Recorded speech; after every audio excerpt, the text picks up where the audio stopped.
The closed meeting to order, 6 o'clock. A work session on the school department budget. Roll call by clerk, please. Kerry McGee. Yeah. Greg LeBoissonier. Here. Deb Bacon. Here. Gary Cody. Here. Ann Dixon. Here. Ed Wazika. Here. Everybody please rise for the Pledge of Allegiance. Sergeant, will you please Yes, I pledge allegiance to the flag of the United States of America and to the republic for which it stands, one nation, under God, indivisible, with liberty and justice for all. Emergency evacuation plan.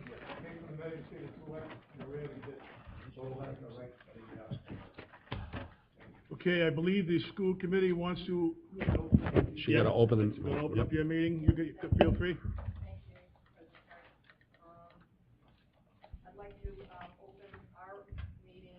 Looks like I have 6:03. Roll call, please. Kathy Patno is here. Steve Florio. Here. Donna Canini. Here. James Pearson. Here. Greg Levitt. Here. Lori Andrews. Here. Sarah Mangiarelli. Here. Okay, the reason for this meeting is for a work session with the school department on the budget for FY 2019 to 20. School department, Mr. Superintendent, if you feel free, and Sarah, sure ahead. And, Thank you. Thank you. Started. So you should have the presentation in front of you, and hopefully you received the budget that we submitted. I think you received it maybe over the weekend or Friday. First, we appreciate the opportunity to come before you. And we know we have a lot more work to do in working with you and working with Mr. Wazika and Mr. Arnett. So tonight, if you go to the next, we always start off with our mission statement. And I also want to say that our budget's aligned to, I know Mr. Lavoisier, you were part of, and Dr. Dixon, part of our strategic plan. So our budget, when we built this budget, we've gone back and aligned it to our strategic plan that over 40 community members participated in.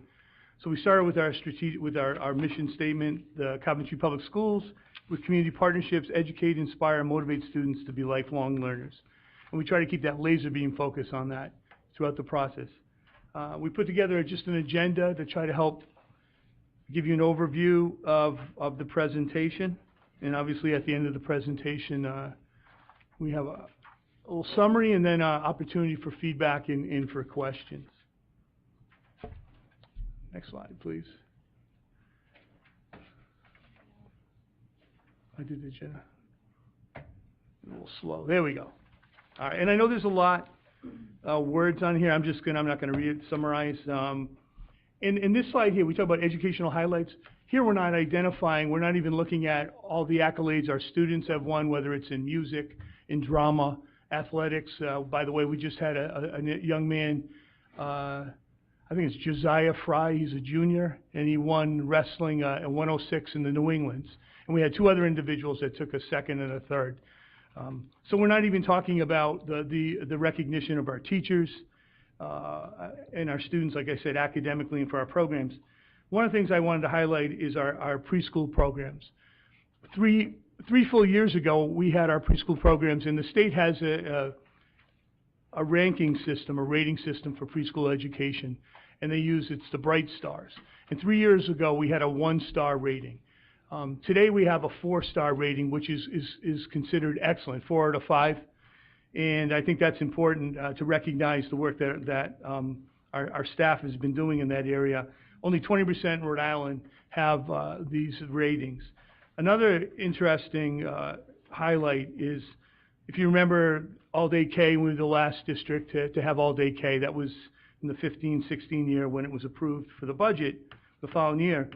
We were just recognized by Rhode Island Kids Count. We were the only district in the state that was recognized as an early childhood champion, and that's for pre-K through age of 8. So it talks about, it identifies and validates all the work that's been going on the last 3 years. And I think that's something to highlight. I put in here our strong community partnerships, and we listed all the different, community partners in terms of municipal partners. And one of the things that's I think is important about this is all about interventions to support students and families. And nothing in here, other than the salaries of the programs, costs us any additional funds. I could have added here the Kent County Prevention Coalition and the Substance Abuse Task Force, but there's a lot of work going on, and this again aligns with our strategic plan to support students and their families, and that we're engaged in every single day. It's something we're proud of. There's been a lot of acknowledgement around the state of Rhode Island and assessment, and we're right there too. We have a lot of work to do. We've been doing a lot of work to assess the data, looking at the data. But a couple of things to highlight, positives out of the recent assessment, is that over 70% of Coventry students were, in terms of their growth, had typical or high growth in both ELA and math. And that's something significant because it shows that our programs aren't stagnant. There's a lot of work that's going on in curriculum around interventions and looking at consistency and alignment of our programs. But this is something to highlight. And then if you look at the Park assessment, and this came out in this year's Kids Count, Coventry was tied for 9th for third grade reading meeting expectations at 55%. And obviously we want that to go towards 100%, but we were 15% above the state average. I think that's a significant area to highlight. We've talked a lot about career tech. We've had conversations here with the council, and we've looked at what are other districts doing and what do we need to do in terms of promoting our career tech. Something we did this year that has never been done before is we've had students shadow up at the high school. For whatever reason, that hadn't been done. So we took, actually over 3 days, middle school 8th graders went up and shadowed in the career tech programs. We've also made sure that by the end of the year, every 6th grader and 7th grader will be exposed to our career tech programs. And that's something that we need to. We find that when students come to us or parents come to us and they want to go to other schools, they're talking about their exposure to that, going and spending a day. So we've implemented that this year. In fact, we're piloting Hopkins Hill. Every 5th grade student will be going up in the next I believe in the next couple of months, and they'll be going up and visiting the career tech programs. We want to plant those seeds around career education, and we want to expand that to all of our elementary schools. We've increased the numbers of Coventry High School students that are taking our rigorous courses, our AP, in our college level. 2 years ago, we eliminated all the applied level courses. Those are courses that weren't aligned to, weren't preparing kids for college. They weren't aligned exactly to the standards, and we've eliminated those. So every student is taking a college prep course. But I think these are numbers are important. There was a culture, a mindset that, why would certain students want to take AP classes? We've eliminated or removed a lot of the barriers for students. So we're hoping to see that number continue to grow. Another piece of data I think is significant is over half of our students at the high school are taking a career tech or pathway course. So there is exposure. It doesn't mean they're in a program, but they are participating and being exposed to those. And then finally, something that hadn't been done in a while, in fact, we have a curriculum that hasn't been really, right now they're working on the social studies. Our teachers are working on with Mr. Coward, our Director of Curriculum Instruction and Assessment. But we've developed, and I think Dr. Dixon, you were there when we presented the curriculum cycle. So we've looked at all of our curriculum areas, and we have a plan and a map in terms of when they will be reviewed and revised. And like I said, we've had some curriculum that hadn't been reviewed or revised for over 16 years. And so we need to make sure that, there's consistency and there's equity, and that's something that we're focusing on. So these are some of the highlights. Next slide. Little delay.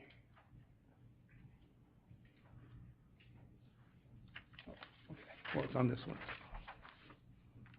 Yeah, one's a little slow. Yeah, that would be. Yeah, are you talking about us? Or are you talking about the screen? Let me just slide that up. Oh, the screen. Okay. So before we get into the actual budget numbers, we wanted to just go over some of the cost controlling actions that we've taken as part of this budget process. And we started this last year. We knew last year, when we entered into the budget last year, that financially it was going to be tight. We knew that going into negotiations. We knew that coming out. We knew that that was where we were going to be facing this year. So while we needed to start this presentation with giving you an idea of the educational program that we're financing, we also wanted to take time to talk about some of the things that we've been doing and looking at to really try and maximize the resources we have available to us, restructure them so we can improve efficiencies and continue this educational mission moving forward. So some of the things that we've done, some of these we started last spring in anticipation of this budget for this year, next year, was the vendor bidding. So we went out to bid for food service that hadn't been out to bid since 2009. We were running approximately an $80,000 deficit every single year with that program, and as you know, we carried a large debt from 2009. So we did switch. That's supposed to be a break even this fiscal year, so that should be a financial savings going forward, and we were able to pick up with a new vehicle with it. Our transportation contract, that had not been out to bid in at least 5 or 6 years. So our vehicle fleet was over 10 years old, and most buses had over 100,000 miles on them, so we needed to go out to bid. We're going with a propane fleet, which will be a brand new fleet. So the cost is a little bit more this budget than what we had been paying previously. But in the long term, we anticipate savings for statewide out-of-district transportation. In our bid package, we made sure that we could use minivans and smaller buses rather than using the big buses to transport out-of-district. And also just from using a clean energy, and we'll have vehicles or a vehicle fleet that's not significantly aged. We also changed our propane contract. So we anticipate savings on that. We dropped the price per gallon by close to $2 per gallon. There's some fees that are a little bit higher, but that actual price per gallon went down significantly. Staffing analysis based on student course selections. We had to do this last year, although it's a practice that should be done every single year.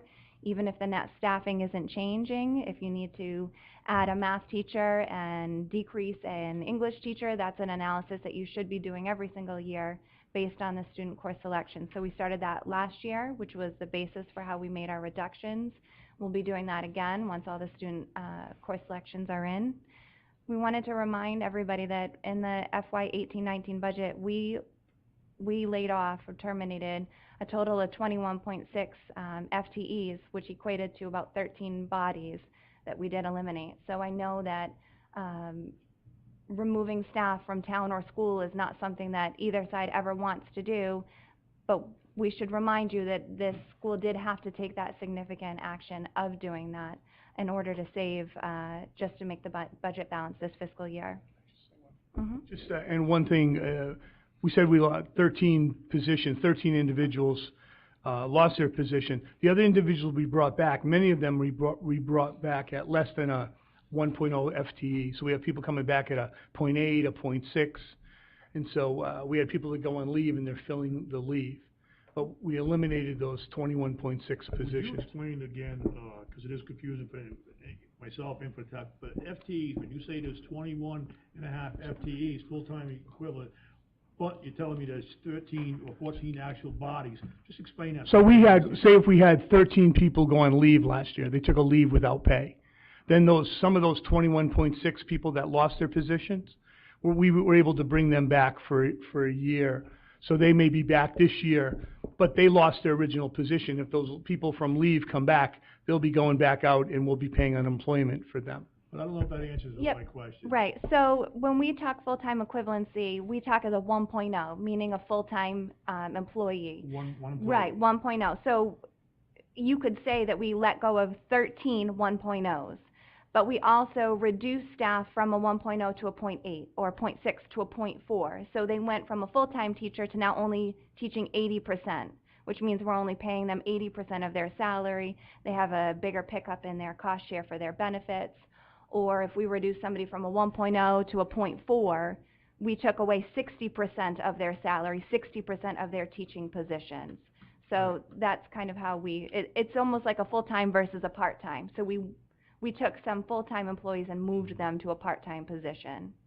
Okay, thank you. Is that, okay.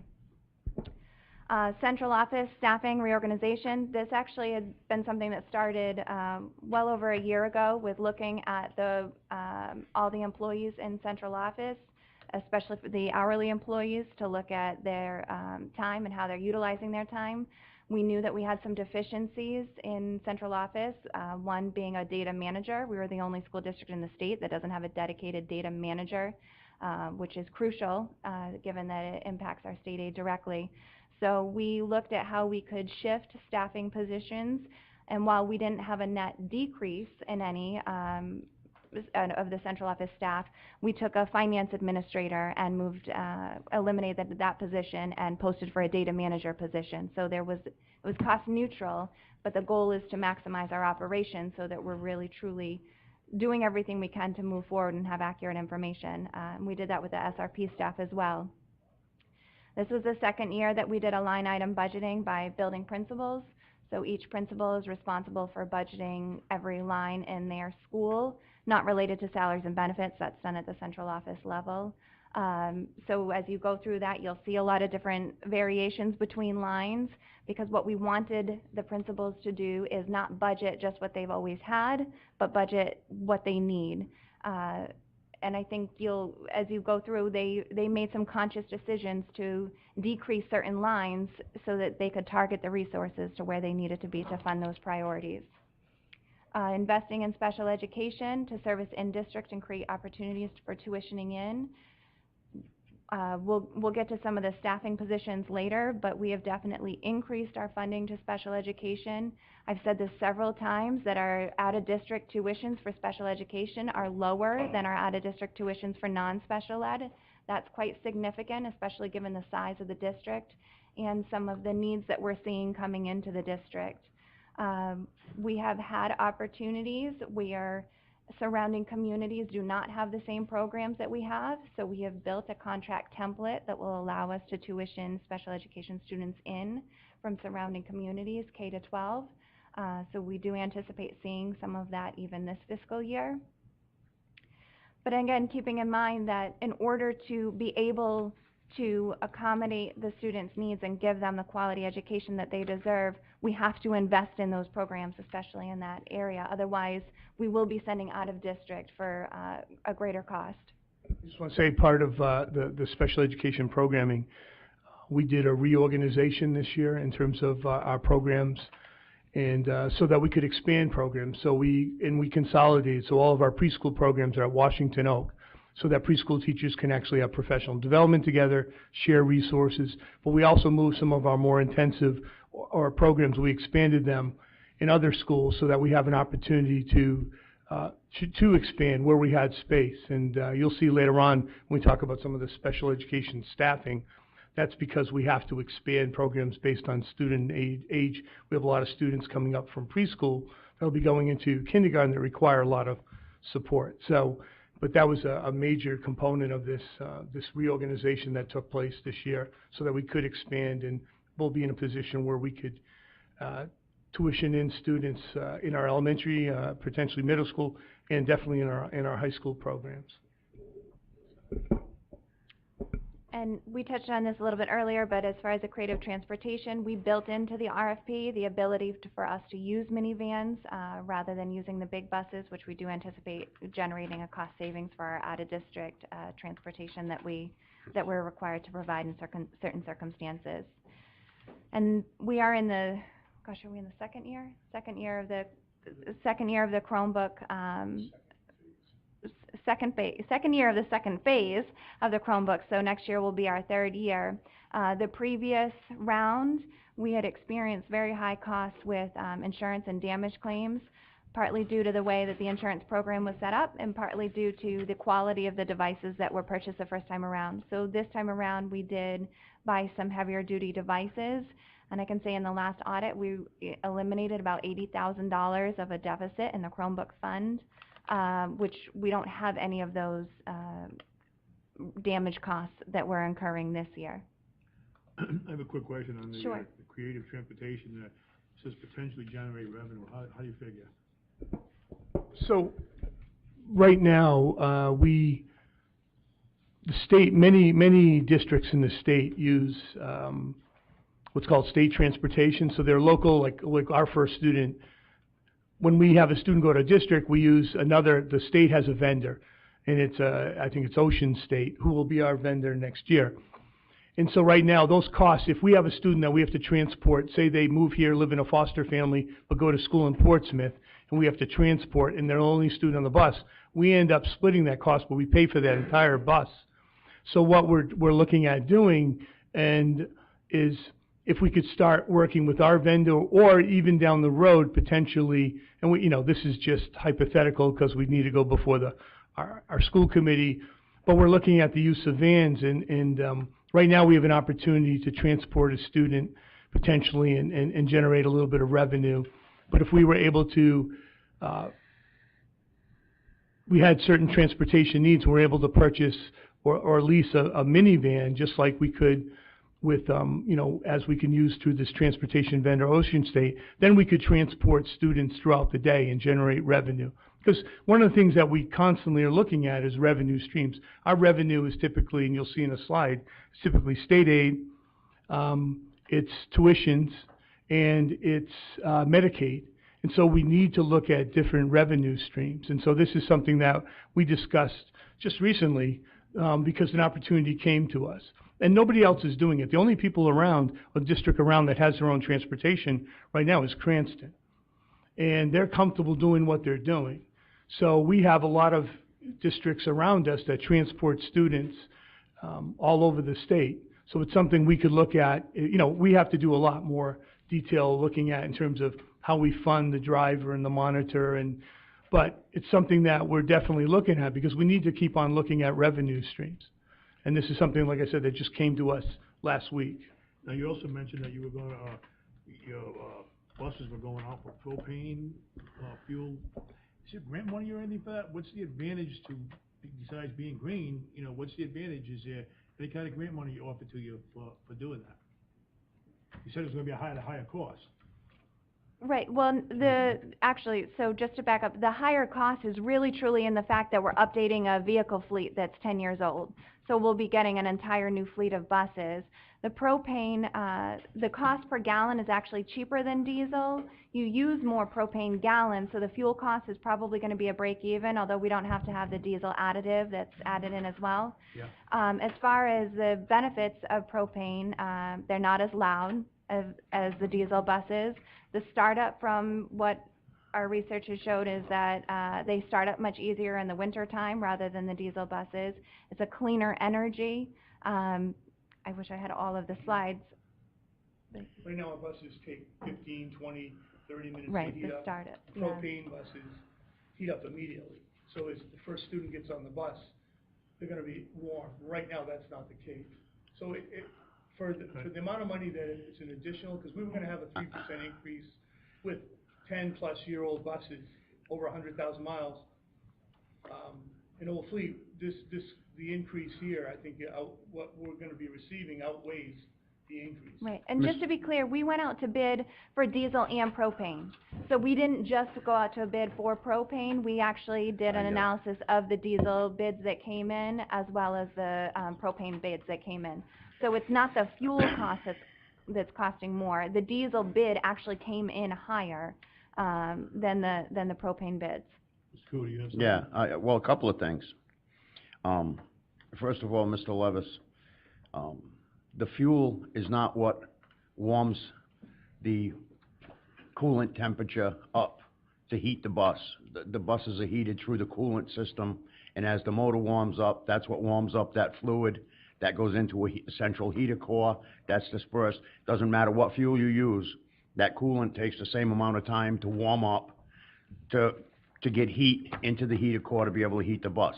Secondly, I thought we had an outside contractor for transportation. We're talking about buying buses of our own? No, this is still an outside transportation contractor. Okay, but here's my thing. I come from a trucking background. When they put a load out, looking for a contractor to come pick that load up and deliver it in Ohio, pick it up in Boston and deliver it in Ohio, that load pays X. It doesn't matter if you pick it up in a 1997 Freightliner or a 2017 Freightliner. That load pays X. Shouldn't be up to us to finance our contractors' new equipment. They provide us with equipment that passes the state safety inspection for transporting children in our school system, it shouldn't be up to us to finance the purchase of their new equipment because their equipment's more than 10 years old. They're a for-profit company. They're not here working for us for free. I don't know why we're subsidizing the purchase of their new equipment for them. We need a contract to transport our school children from point A to point B in the morning and from point B back to point A in the afternoon. It's their responsibility as a for-profit company to provide us with the vehicles that are safe and efficient to do that job if they want to bid on our contract. I don't understand how we get into financing equipment for a company that is clearly for-profit, nationwide for-profit company, and we're financing the purchase of their new equipment. How's that fall on the back of our taxpayers? So we're not financing as in we're taking on that debt. When you issue a transportation RFP, and this is normal statewide, you include in the bid specs the requirements of the busing fleet. So in our old contract, we said that they had to have been, and in this RFP, they have to be of a certain year. So we're not going to accept buses that are 10 years old, or, you know, I think in the contract that we just did, it had to be 2018 or newer vehicles. We requested a certain mileage. They should be brand new buses. We have it so that they can't go over 100,000 miles in the term of the contract. So we're not financing that vehicle. We're providing the specifications of what's needed to safely transport the students. So if and then they respond to the bid with the vehicles and the fleet that they think will meet that criteria that we've outlined. That's why we had both a propane and a diesel bid, and they could specify whether it was a Bluebird or a whatever kind of bus. That was up to them, but they had to meet our bid specifications. They're still a third-party contractor. We're not taking on you know, all of the salaries and whatnot are built into the contract that we pay. This is nothing new. This is how the transportation contracts have run as long as there's been outside transportation contracts. Okay. Doesn't that come at a higher cost to us? I mean, does it matter whether we have a 5-year-old bus? Really, I mean, if it's bus is safe and it's past inspection, I'm not saying having a bus that's a piece of junk is not safe. But when you put an RFP out and you demand the 2018, I don't know anything about this. I'm just asking you.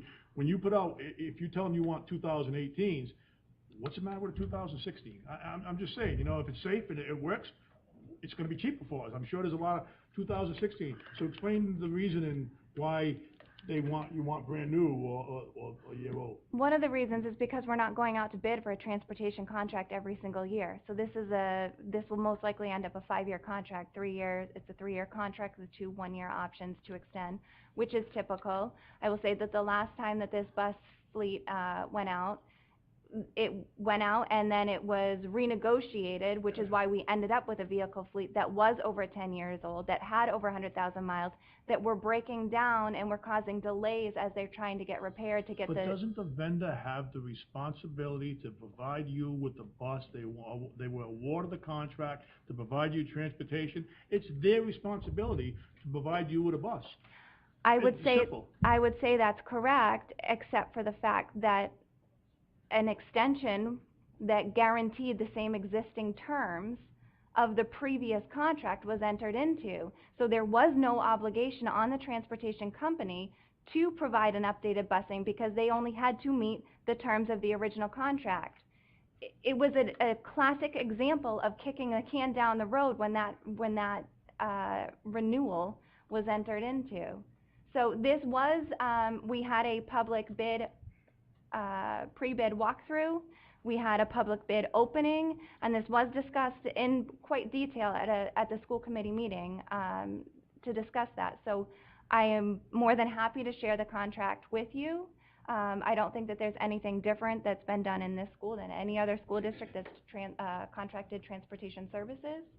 So whether we think a 10-year-old bus is okay or not, I think we had to make a decision to say, our vehicles throughout the school district, whether they're contracted or not, are in desperate need of repair.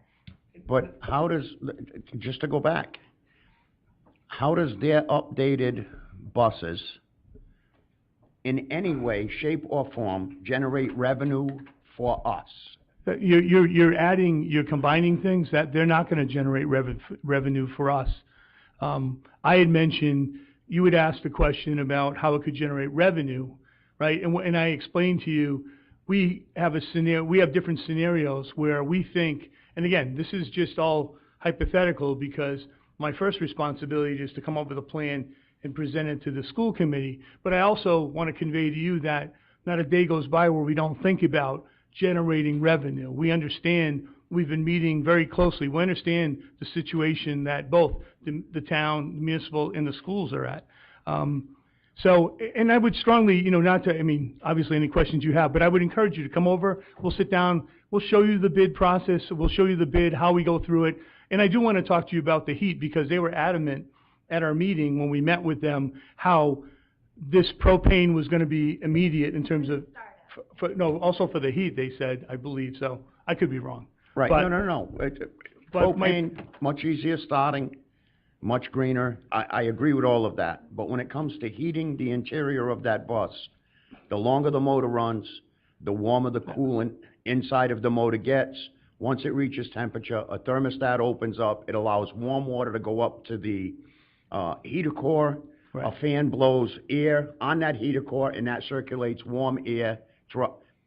That takes the same amount of time. I don't care if it's a gas, if it's a diesel, if it's a propane, it takes the same amount of time to heat water up.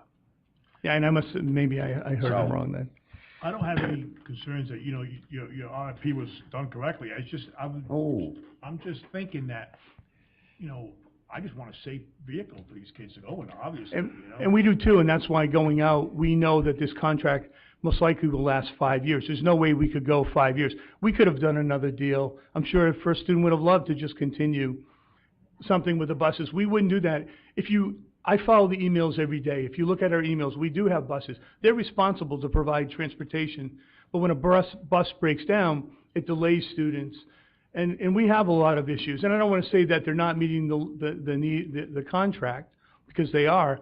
However, we need to be thinking not just today. We seem to do that a lot, but we're trying to think about, where we're going to be 5 years down the road. And I think what we have in terms of this contract for the cost of it, I think we've done, Sarah has done, and Jason Martin, an excellent job looking at the bids and getting the best quality we can. Like I said, I don't know anything about them. I just was trying to think, money and so, but I understand it must cause quite a delay, quite an issue when the kids are late and from breakdowns. I get all that, but just thinking of money too, but that's fine.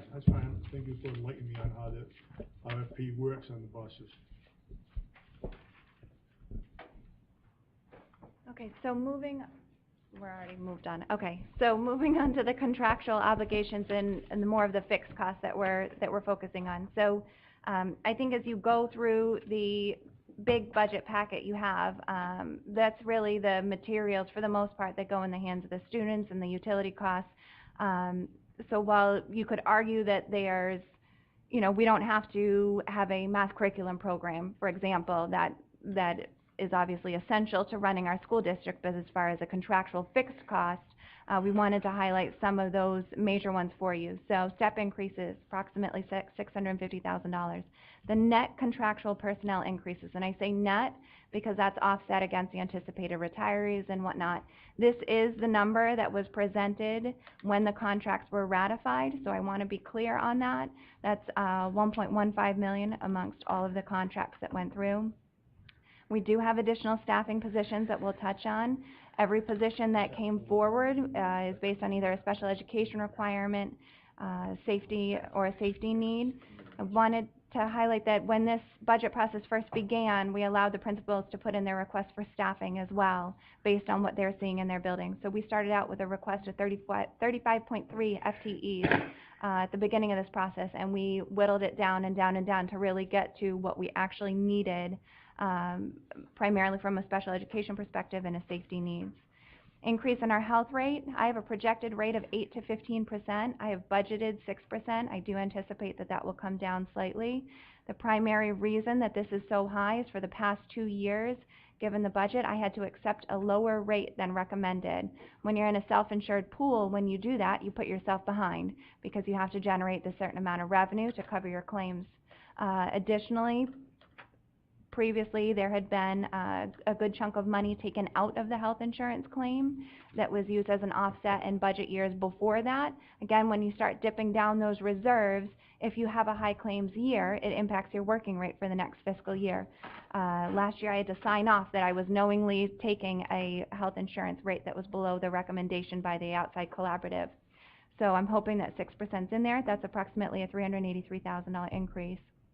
Our increase in out-of-district tuitions for charter schools, pathways, and career and tech is a net increase of about $80,000 based on the applications we have on hand. There's a lot going on at the state level right now with the career and tech and the pathways. How that will shake out, we will see. I would be shocked if it was something that was not a grandfathered action, even though that's how the original law went in. They rarely do anything that's not grandfathered in.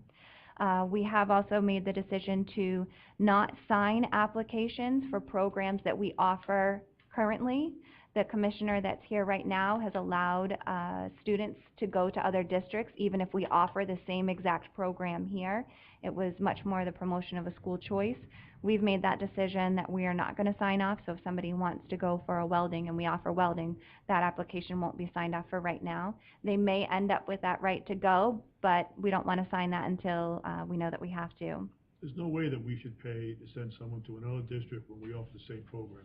I'm sorry, it's just, we're offering it, we should be able to, provide that to them and not have to pay to send them out of tuition, out of district. Completely agree. Unfortunately, that's not the stance that was taken by the current commissioner, so. Not a mandate. Yeah.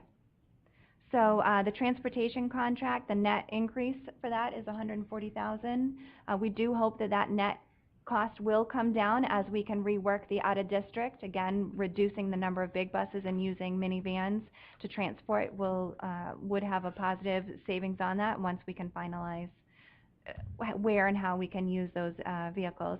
Then we also have a capital lease finance payment for replacement of physical plant vehicles. We'd be happy to share the PowerPoint of the condition of the vehicles, but they are pretty bad. So what this would allow us to do is finance about $200,000 over 5 years to slowly start working some new vehicles in. This is a placeholder. I have contacted the company that does the capital leases now for the town, but that would be we would go out to bid, so what that final rate would be dependent on that bid process. Those are the vehicles that are next to my house. Yeah. Those are the ones I told Mr. Levis at our last encounter that I wouldn't drive to the end of the street to get a cup of coffee. Correct. You don't have to tell me anything about those vehicles. I see them, hear them, smell them every time they come in and out. They definitely need to be updated. Yeah. And I can guarantee tomorrow we will hear about how many vehicles are now broken because of the weight of the snow that they just tried to move. So that's a regular occurrence.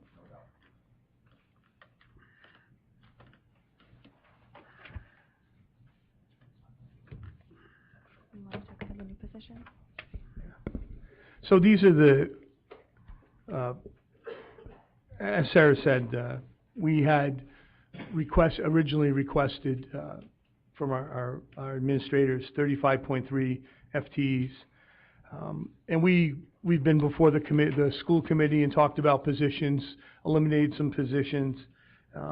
We may have to do some creative things, and again, our enrollment numbers are still coming in, like in terms of course selection, and so obviously we're going to look first to see if there's a reduction in one area for students choosing a course, if we can eliminate or reduce the position there to increase elsewhere.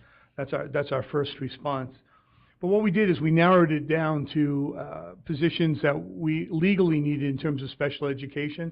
So by law, if students require services, we have to be able to, and they have an individual education plan and IEP, we have to meet those needs.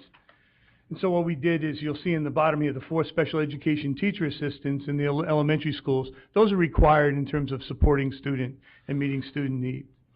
We have a need to expand a program for students that are identified on the spectrum at Western Elementary.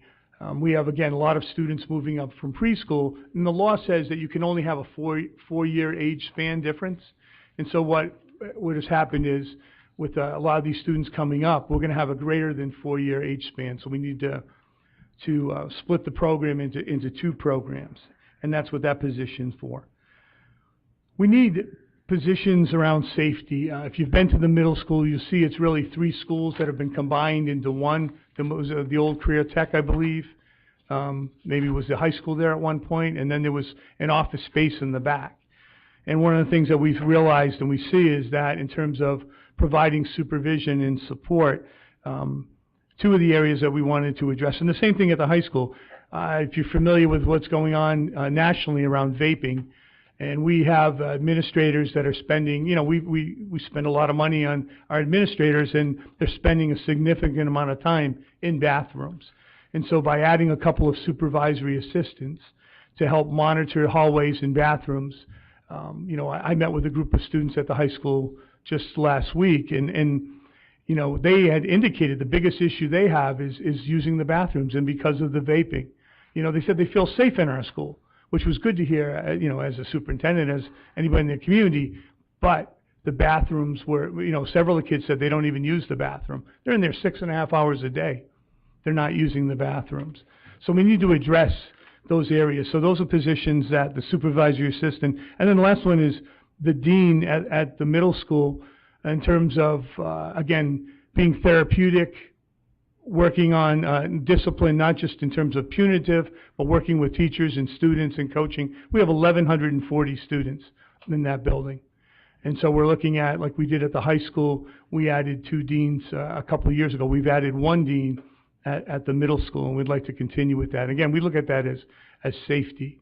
I'm concerned just on the size of the middle school, and we need to make sure that we provide as much support as possible. So those are the additional positions that we have right now.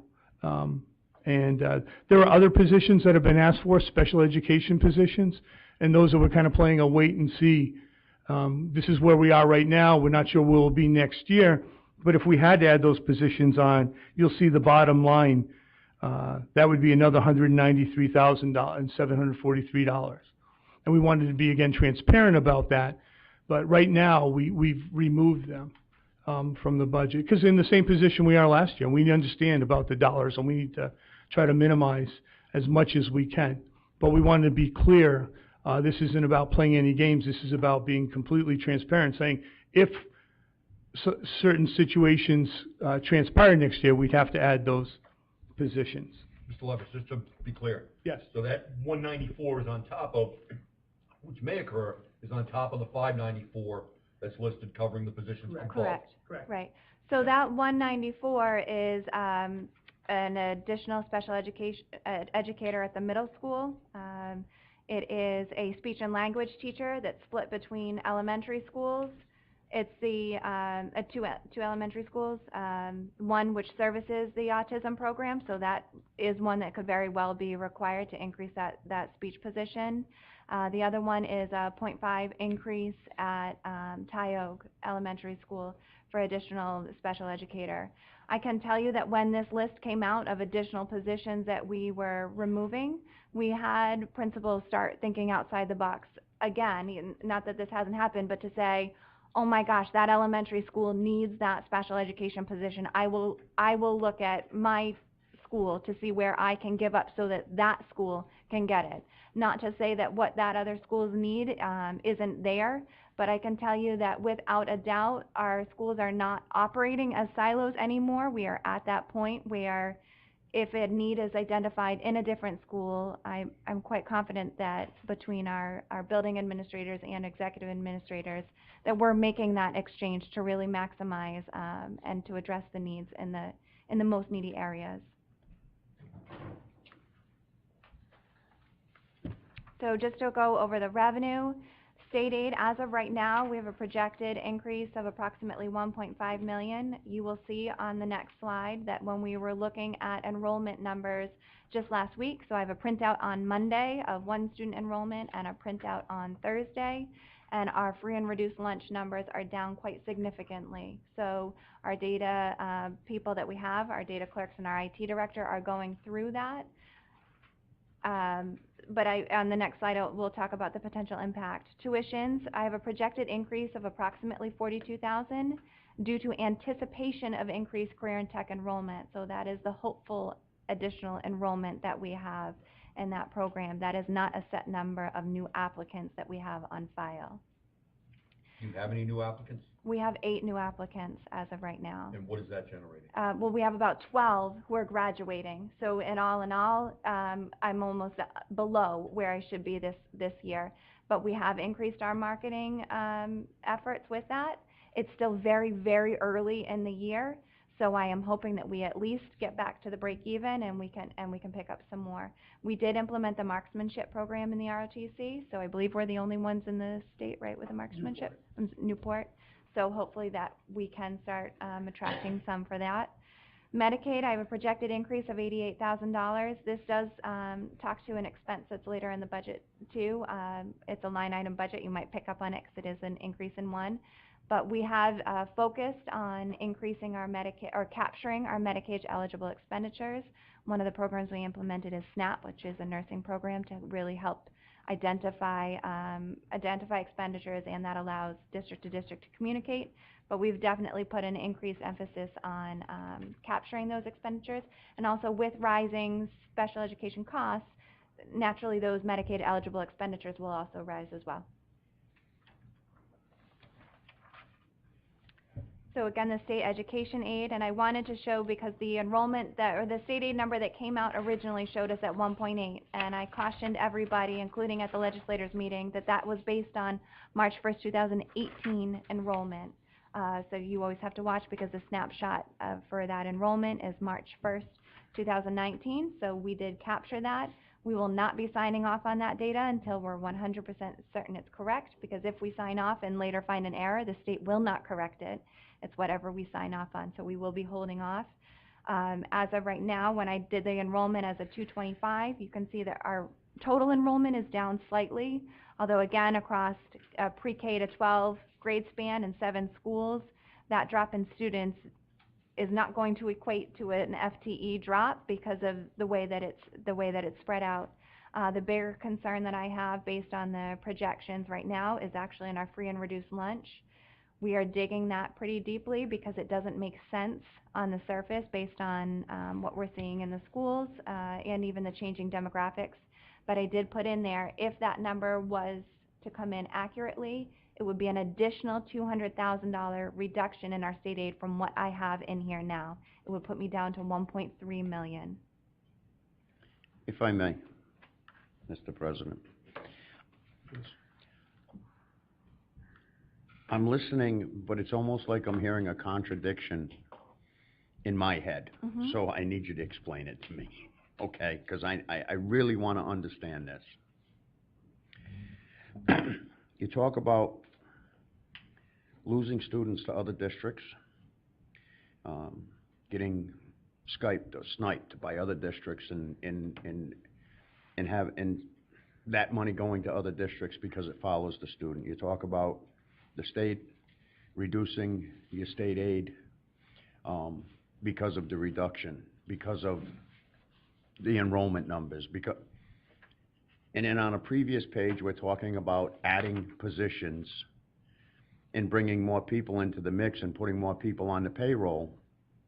And I have a hard time understanding that if the body numbers are dropping for people requiring services, why are the employee numbers climbing for people who provide those services?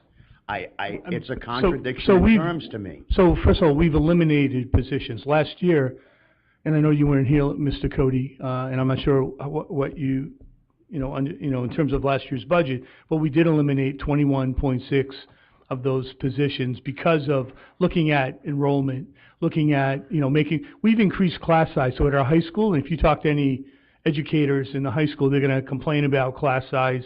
We've maximized, so the maximum number is 28. So we've increased class size. At the middle school, it's been pretty much max.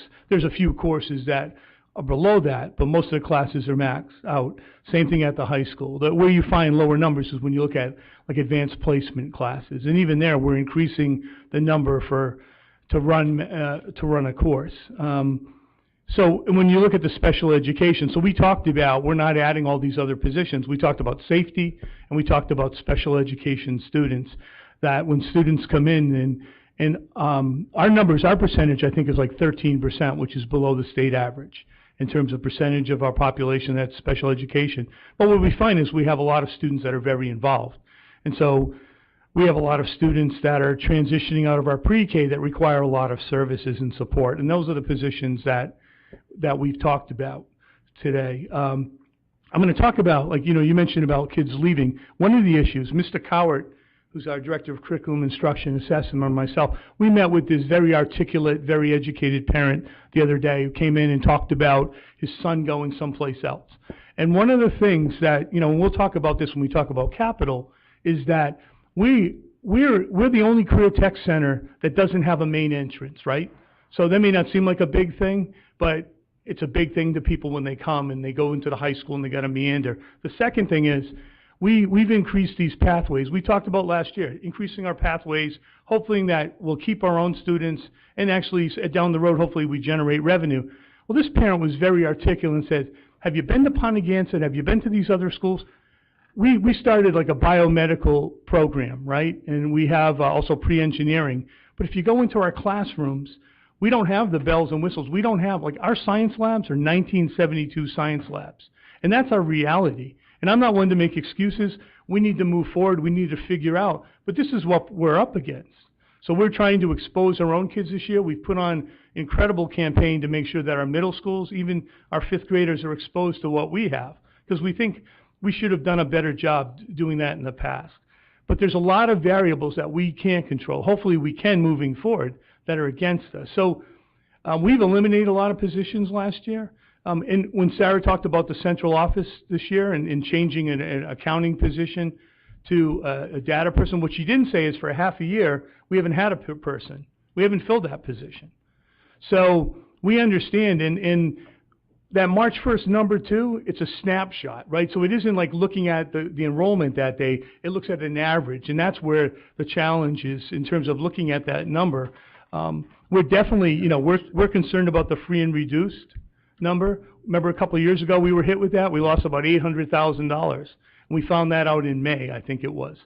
That was the year that I think we got a 0.84% increase in our budget, and we cut hundreds of thousands of dollars because we had to. So we're very concerned about that.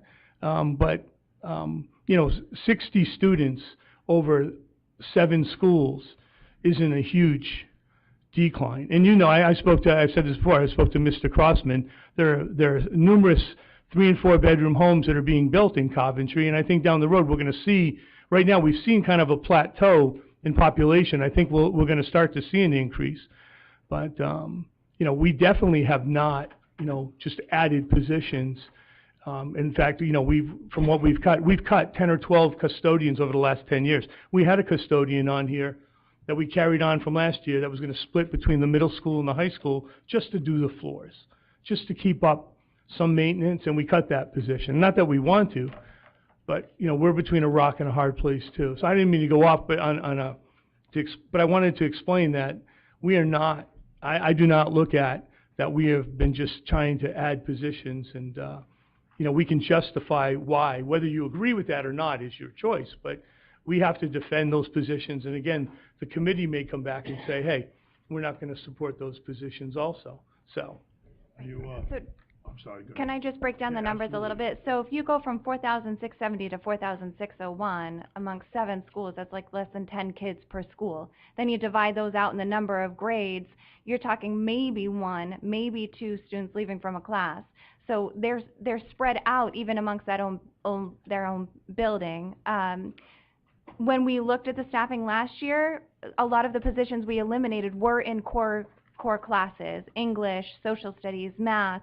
So that is when we look to say, okay, our enrollment in these areas is down, and that's how we freed up that FTE. None of the positions that we're adding on were positions that were removed last year. They're all based on, again, that special education need and definitely the health and safety, especially at the middle school. But I want to be clear too, just because our free and reduced population number is going down doesn't mean our special education number is going down. I don't think that we can draw a connection to say just because a family is at poverty level or not, they have special education needs or not. So it's hard to say, oh, I'm seeing a decrease in that number, why are we adding special education? It does not go that way. Unfortunately or fortunately, that special education need is spread out through all demographics and all family income. So I do not want to draw that connection that that decrease should then decrease the special education needs that the district has. All right, you all set, Ms. Cooley? I think, Yeah, Mr. Rossi has a question. my question comes with for instance, the state monies and their calculations. In other words, they're saying we're getting a decrease because of enrollment. When a student, I can understand upon graduation, et cetera, but when a student decides to go to another school, is that taken out of our enrollment as well? Or because if we're paying for it, it should still be considered part of our enrollment? And so how do they calculate or how do they figure that? Right, so we get a portion of the state share, but what we're paying out is more than we're taking in, tuition-wise. And also, we're not reducing costs. So if we're paying out $16,000 for a kid or $500,000 for kids, we're still turning on our lights.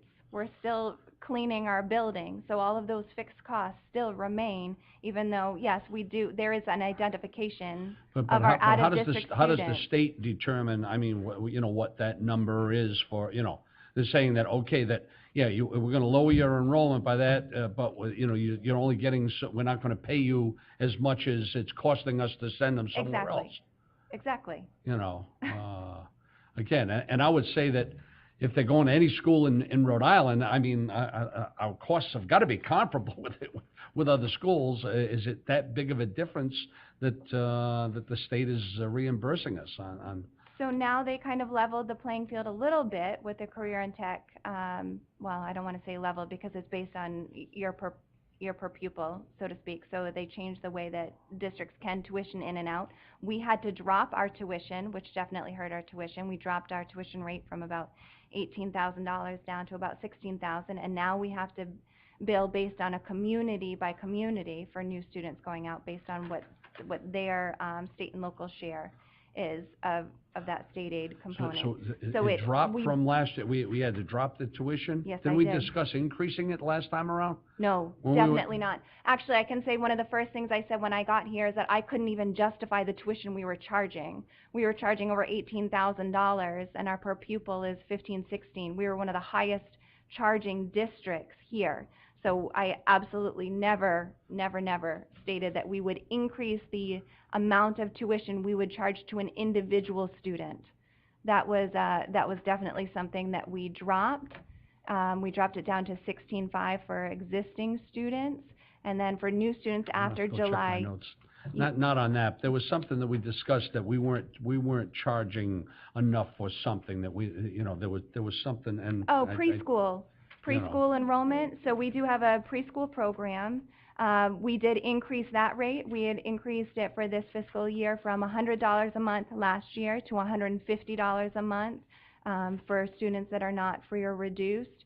That is one that different communities charge different amounts depending on the program. So we did increase it from $100 to $150 a month this fiscal year, but not our career and tech pathways. Absolutely not. All right. All right, anybody other Thanks. questions? All right. Do you have a question? No? Okay, please continue. Okay, so just to go over the in and out of district tuition enrollment, we have right now projected 58 students in the career and tech. For FY20, 63 in FY19. Again, that's low right now, but I anticipate those applications will come in. We have approximately 108 students that we are paying out-of-district tuitions for, whether it be charter schools, career and tech pathways.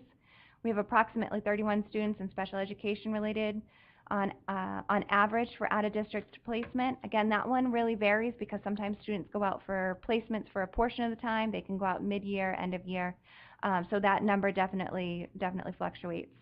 And then, as I mentioned earlier, recent development of contract language to begin tuitioning in special education students, K to 12, and that will start in FY19. Sarah, how many of our own students do we have in the Career Tech program? Quite a bit. Yeah, I mean, I know more than half are taking, I don't have the exact number in front of me, but I can get that number for you very quickly. But, you're talking about that, or, pardon? Mrs. Patino and I were on a career technical education subcommittee, and we asked for the statistics from the director of the career placement office, and I think it was around 65% of our own students are taking some kind of career pathways programs. That is extremely high percentage of people. So we're doing a very, very good job of increasing interest in the career pathways among our own students. It's when we have to compete with the various glamorous high-tech schools, other places, that it becomes a hard sell. But we're doing a good job in keeping the students in. Thank you. Give me 1 second.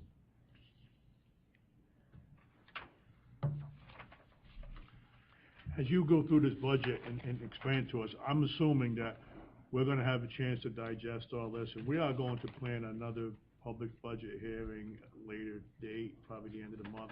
So I don't know how many questions we're gonna have. I mean, there's a lot to absorb, and we certainly are gonna get together again, you know, and discuss further. While Sarah's looking for that, I just wanted to say that the special education number, I think our, you know, our special education department, you know, ideally, you want to service students with their peers. And we talked about the reorganization that took place. Occasionally, students need to go out of district for a variety of reasons. You know, and for some students, it's the best program for them, or it's what's called the least restrictive environment. But that number, that 31, I just want to kind of break it down. Sometimes we have a student that goes out for 45 days. They're included in that 31. So I think when I looked at students that are full-time out of district for special education, I think we brought that number down currently to, I think it's less than 20 students, which for the number of students we have in special education is significant. It's significantly low. And, you know, like we said, when money's spent with students, and again, if it's their best program, that's where they belong, but that money just tracks students. When we spend money for resources within a district, not only are those resources are available for everybody. And so I think that's what's significant about the work that's going on with special education students, is we have more of our students are being educated in our community.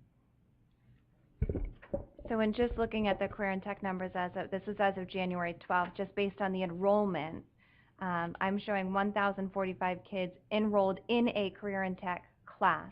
That doesn't necessarily mean that they're going through a full pathway, but they're at least enrolled in a career and tech path course. Thank you. Mm-hmm. Throughout the entire presentation, I've heard a lot of the explanation has to do with the special education needs here in the town of Coventry. How big of a driver is that for the overall budget? And on a percentage basis, does Coventry have more special needs students than a lot of the other communities? No, Is that why the driver is so high? I don't think two things. I don't think the driver is high. We're talking about special ed because I think what we're saying is, and why you see them in the positions is because legally, right? And I don't know, and again, I don't know how familiar you are, and we can spend more time talking about that. I know. I'm this familiar. I'm not familiar with this part of it at Okay. all. I have a nephew who receives special ed Okay. services from the town of Coventry. We wouldn't have him anyplace else in the state of Rhode Island. His Right. family has done research. He stays in Coventry for a reason. And Right. so I know what kind of program Right. that Coventry offers to special ed students. I'm just trying to get a handle on how Right. much of a driver is it for the overall budget when we talk about adding positions for special Right. ed needs and things like that. So I'm just let me- trying to get a yeah, handle on no, this I budget. understand that. So we have 13%, you know, just 13%, which is below the state average. So being the 7th largest district in the state and being below the state average, I think is pretty significant. Secondly, and I wish, you know, we can probably share that presentation with you. I believe it's videotaped, but the special ed department did an outstanding job talking about this year how we reorganize so that it is more cost effective, but it's also what's in the best interest of students. So I don't look at special education costs as, I look at I think we have a good handle on them, and I don't believe that anybody would consider that they're out of control, because in a lot of districts you see headlines in terms of special education, and I don't think that's the case here. And I know that's not the case here in Coventry, but the reason we're highlighting it today is because that's where we have to put our money in terms of legally. If we have to add positions, by law, these are the positions we have to add. We can eliminate other positions, and people may not like it, or it could be grieved by the union or something, but if a student requires a service and we can't meet that, we can't go forward with a budget that doesn't meet those needs. So that's why we're highlighting. I don't want you to think it's a major focus of our budget, but you know, it's why we're talking about special ed in a lot of different areas today, because that's where we think, you know, a couple things. If we expand and continue to expand our programs, we can use that also not only meeting our kids' needs, but also as a revenue source. You know, there was another revenue source that I thought was going to materialize this year, but it's just the political climate has kind of dried that whole opportunity up right now. And hopefully next year at some point we still want to go forward with that, you know, but that's something I have no control over. So now we're looking at providing the best services we can for Coventry residents, but also if we can tuition students in around special education programs, that could be a good revenue source for us also. Thank you. Yes, absolutely, go ahead. Since we're talking about special education, I noticed, well, thank you first of all for the line-by-line budget. It's very detailed. It was good weekend reading, so thank you so much. And I was happy to see the cost controlling methods that you discussed, because I think it's very important. We're looking at success of our students, but we're also looking at how well you're able to manage the budget, so I appreciate that slide. I did notice when I looked through the line items that there were a number of items for contracted staff, and most of it seemed to be for special education. So I'm wondering if you could just tell us a little bit about the trends that you have seen the last 2 to 3 years and the types of students that we're getting in special education. I know that you said that you're holding it below the average, it's only about 13%, but what are you seeing in the trends, and what are you doing to measure the success of the programs that you are instituting for us? Because the taxpayers are always interested in how successful are you in using the money that we give to you efficiently and effectively. So I'd like you to address a little bit more of the trends that you're seeing and what we're doing to measure our success. So just to clarify, when you're referring to contracted services, you're referring to contracted nurses, contracted psych evaluations, in the further detail. Music therapists, et cetera. So I noticed a number of line items relating to that. They all seem to be special ed. So I just thought it would be good because, you know, Mr. Cody has asked questions about special ed, and I'm sure other members would ask about that too. So maybe a little more elaboration on that would be very helpful. So a couple things. I mean, most of those services that you're talking about, those are services that truly are contracted out. They're not our employees that are providing the service. So that's why they show up in that line item. In terms of special education students, I think one of the most important aspects is what we call inclusion, which means a lot to a lot of different people, but it's how much time do they have an opportunity. So for me, and I was a former special ed director for 14 years, I look at how much time students can spend with their typical peers, right? Because years ago, special ed we created kind of this parallel universe, and we feel like, you know, special ed's the experts, and we started to set up all these separate settings. And then we kind of realized that, we realized that while students in an isolated area may be able to demonstrate a skill, they weren't able to transfer that skill into the real world. And so now one of the major successes we have is the percentage of time that students with disabilities spend with their peers. And I think that's one way that we can measure, and that we do measure. And I don't have the numbers, and I don't want to put some individuals on the spot here, but we see an increase in that. Those programs that we're expanding, we have a program that's called at Hopkins Hill. It's called the SCORE program. We have other programs called the STRIVE program. These are students that have significant social, emotional needs. And years ago, they would be considered what you call self-contained. Today, most of these students spend more than 50% of their day with their typical peers. So that's something I think that's important, not only for taxpayers, but for individuals that have a student or a relative with a disability. Because when you leave education world, there is no separate setting, there is no special world. So the more we can do to help them be successful in those environments. And that's one of the biggest ways that we can measure. And that's something that we definitely can put numbers on. The other thing we're looking at is also on, that everybody looks at, is in the state assessments.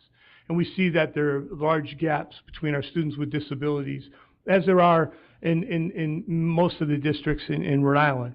So that's something we're looking at constantly in terms of the resources we provide, the training we provide those teachers to support those students in reading and writing and in math.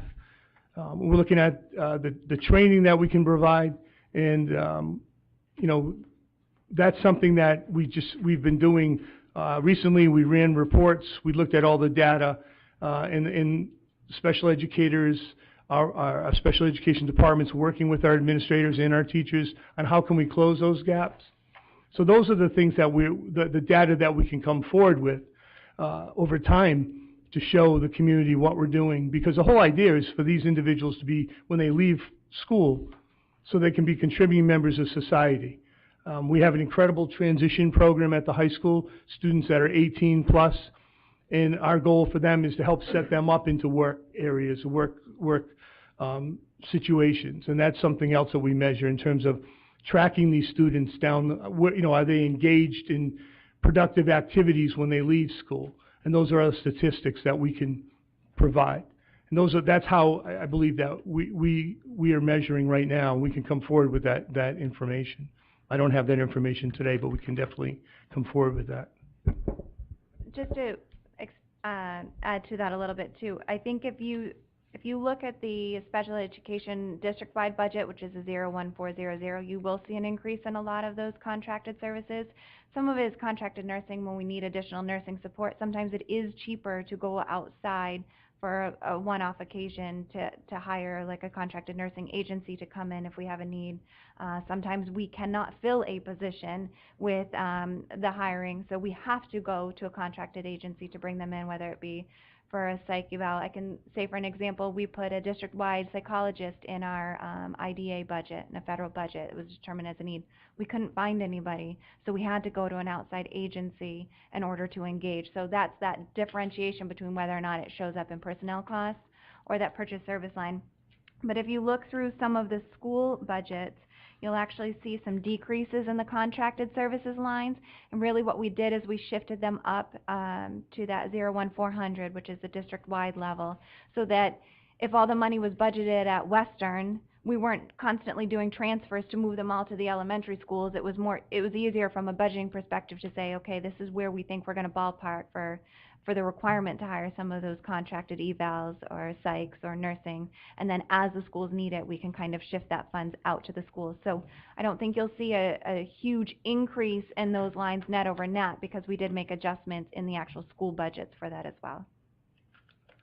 Thank you. I just went back.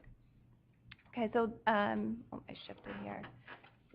The previous page is really that first page of your budget packet that you have. Just kind of summarizes the general fund, where we're standing right now. I know that key number that we're here to talk about tonight is that 1.7 million increase in the operations request.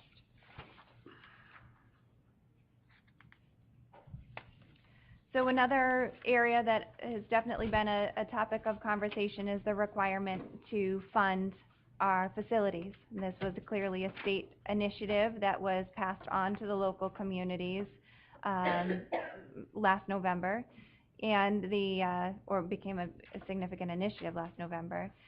For FY20, we are supposed to have 1.5% of our operating budget spent on capital repairs.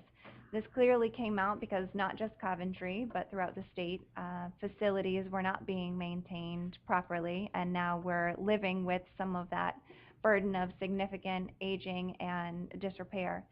So the number that we are supposed to expend for capital next fiscal year is about $1.1 million.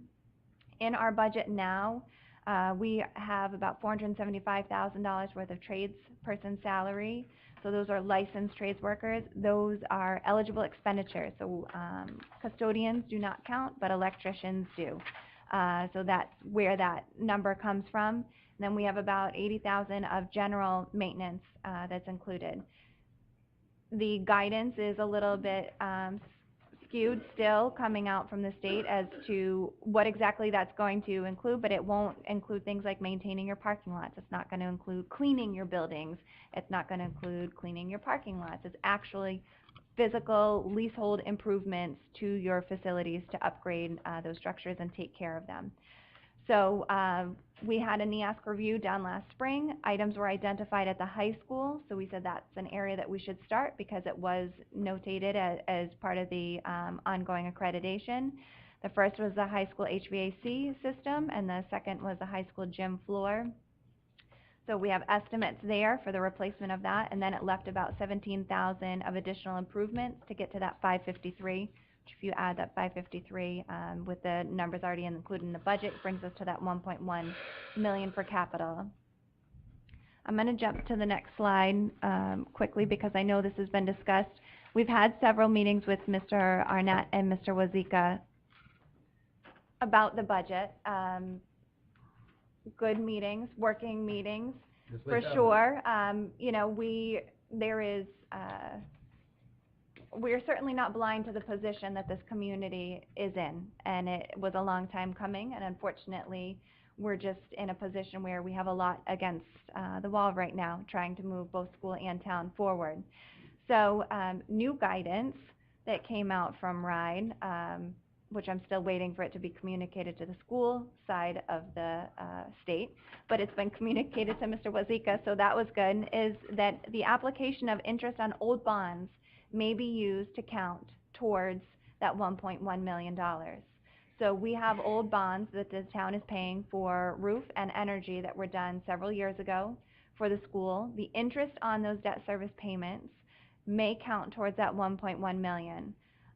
In full disclosure, I argued with the state because that, to me, defies the intent of this law that was passed. The intent was to put in new funding to fix the buildings.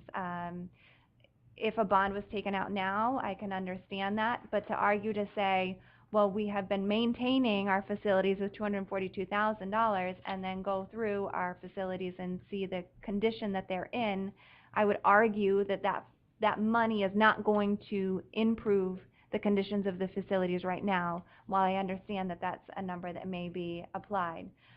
So there has been talk that application of the interest may be applied to meet the requirement of the capital, and while again I understand financially that position, I would argue that we're still not taking care of the situation that's on hand, and it's still pushing the maintenance of our facilities down the road. And at some point we're going to end up in a situation where this community has no choice but to take care of all of our facilities, school and townwide, because I won't for a single second say that some of the town buildings are in just as much disrepair as some of the school buildings are. So with that said, if that application of interest was applied, then that adjusted capital appropriation does go down to about $277,000, not that it leaves the ability to fund the projects necessary for NEASC accreditation or to start maintaining our facilities.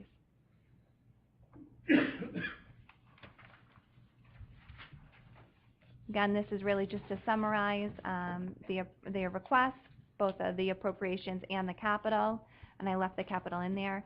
I do want to note too, the capital request that came forward from the school committee originally was about $700,000. What that includes is some projects that we are taking on this fiscal year using impact fees in order to take advantage of, one, getting the 44% reimbursement for next year because it was granted under an emergency repair. And also some of those items need to be repaired because they were considered an emergency repairs. So we're moving forward on that, which is why you see a discrepancy from the $700,000 request that came through to the $520,000 request that came through. And again, just to summarize, this has been a long time coming where we're at. And I know that there was a lot of contention on a slide that I put forward in the budget showing the school's request compared to the total maximum increase on the levy. And I want to take this moment to say I did that intentionally, not to say, oh, look what the schools are asking for, but to say, this is what this means for this community. I am a resident here. My kids go to school here.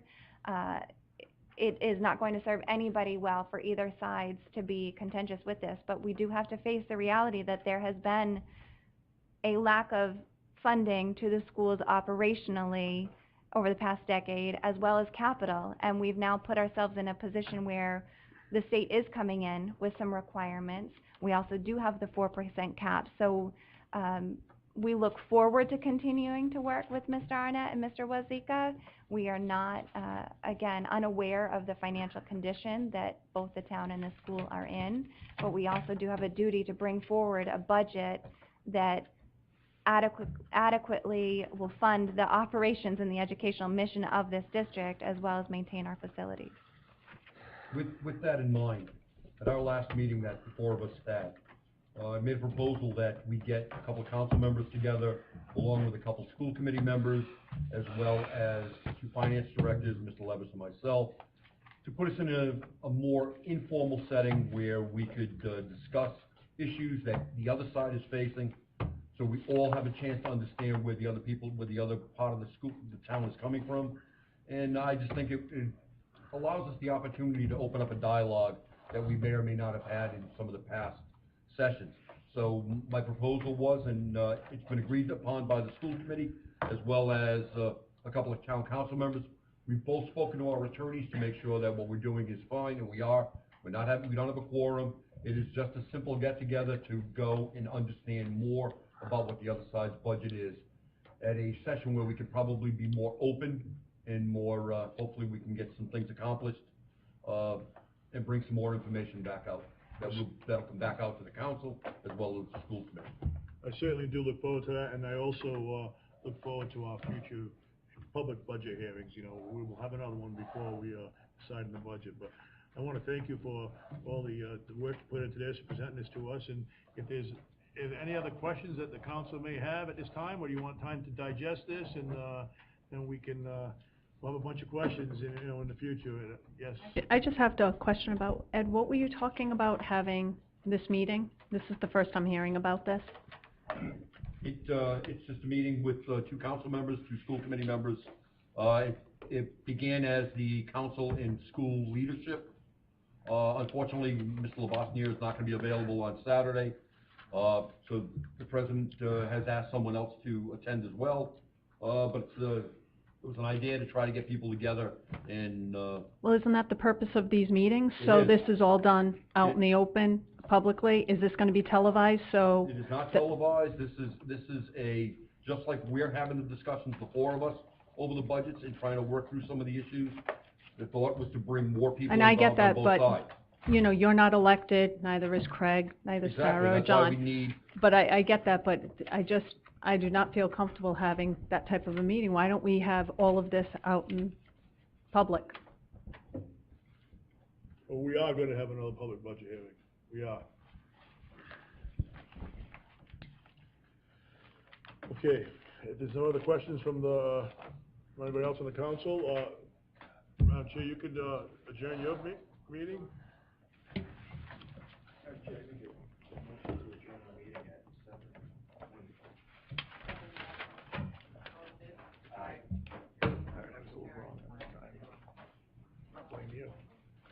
Okay, the chair will entertain a motion to adjourn the council meeting. Motion. We have a second? Second. We have a motion, we have a second. All in favor? Aye. All opposed? Ayes have it. Meeting adjourned. Thank I you. know he said the bus.